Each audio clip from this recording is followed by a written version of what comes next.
Gina po, Sir DJ. Aha, pang ilang sali nyo na po ito, Ma'am Gina? Apat, Sir.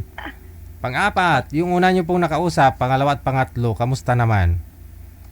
Ano po, Sir, yung huli, OFW, yung sinabi mo noon na gusto niya sa Luzon.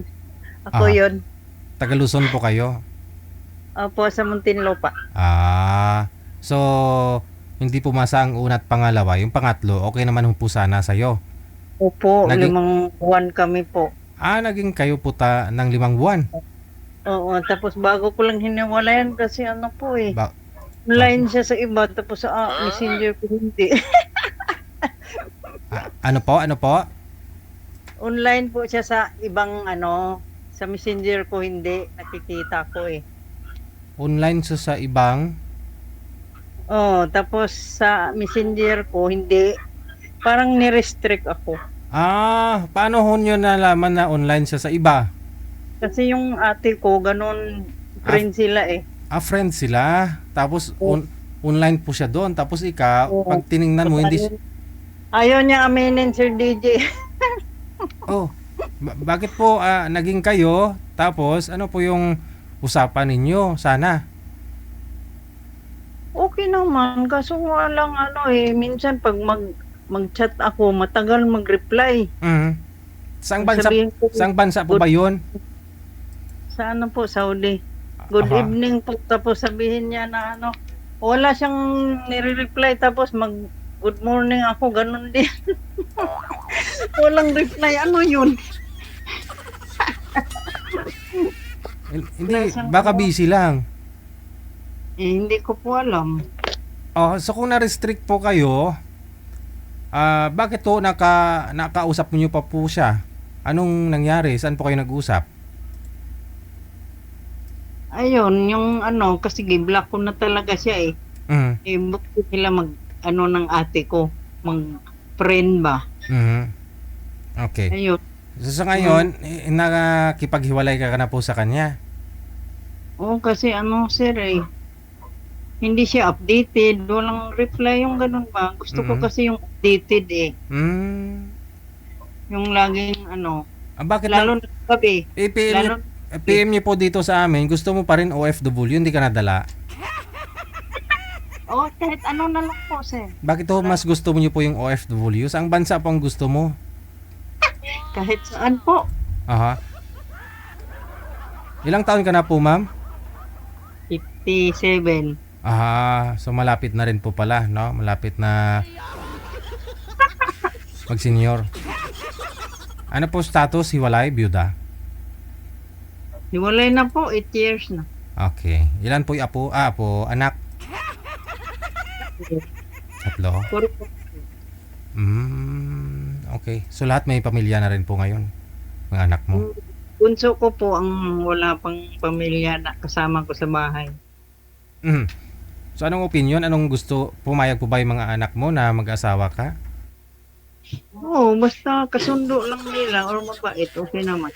Yung nasa Saudi, ano po sana plano po ninyo nun? Mag-for good siya? Magsasama na po kayo? Oo, maganda naman ang usapan namin, kaso lang yun nga. Bigla siyang nagbago, maganda talaga yun, Sir DJ. Sa gabi, lagi kaming, bawal bata, bawal. Lagi kaming yung Ah, bago pa lang kami, anong nag-ano? lalong yung kung sa ulam pa, nawala na ng lasa, yung ganun ba. Maganda lang sa una. Ah, Pero okay naman sana kami. Ito ah, matagal, parang hindi na niya ako priority. anong dahilan sa tingin niyo po? Alam niyo na rin po yun. Anong dahilan kaya? Ba't po siya dumistansya sa'yo? Lumamig? Hindi ko nga alam, DJ, pero hindi naman ako sa kanya. Basta alam mo na yun. Ano po bang pinagkakabalahan niyo po ngayon? Trabaho? Ano lang po, ganun din, nag-iibon. Tapos, yun, nagbabasar kami sa anak ko sa mall. Nag?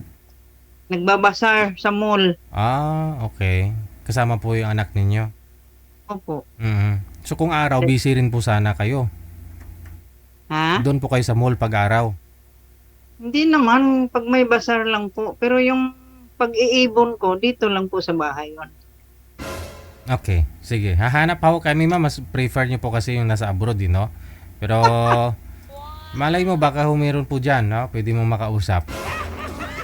Mabait lang, DJ. Wala naman siya ng problema. Mabait naman ako. Yung mga na-partner ko lang talaga. Siguro, hindi pa talaga para sa akin yun. Kasi, nakatry nyo po bang magkaroon po ng ka-LDR bago po yun si sir?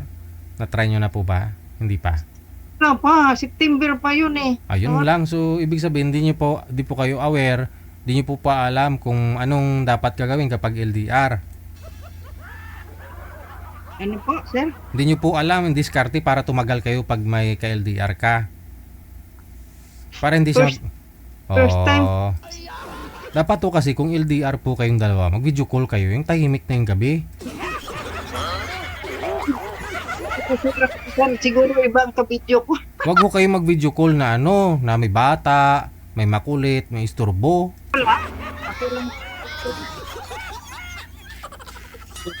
Mas maganda ho yun matulog ang maaga, madaling araw sa'yo, tapos sa kanya, patulog pa lang. Yun pareho kayo na relax ba? Ganun dapat. Nakahiga siya, nakahiga ka na rin. Mag-usap kayo palagi. Kaso nga hindi, wala nga siyang time na eh. Tumatagal na, gano'n na. Mm. Oo nga. Araw-araw yun, alas 11 ng gabi. Tapos gano'n. Mm. Kaya sabi nga niya, masanay na daw ako. Kaya rin dito, parang ako lang din naghahabol sa totoo lang. Mm. Gano'n eh. So ayaw mo nun na parang ikaw ang lumalabas na ano, naghahabol sa isang lalaki. Ayaw mo nang ganun. Napipikit na ako, malaya ka na talagang sinabi ko, no? Oo. Bakit? Baka naging sila ni ate mo.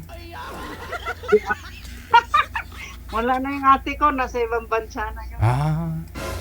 Kasi sabi mo, nakikita ng ate mo na online siya. Ano po yun? Nagchat-chat silang dalawa? Yung dati. Oo, yung dati pa. Sige. Hahanap po ako, ma'am, na makakausap ninyo, ha? Okay. Pang-apat na sali na po yun ni madam. Ngayon, sana, no?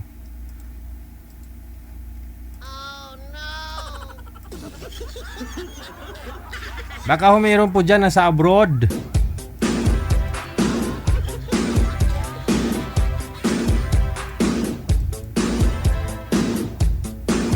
PM lang po kayo dito sa Viber natin. Nasa Viber po siya.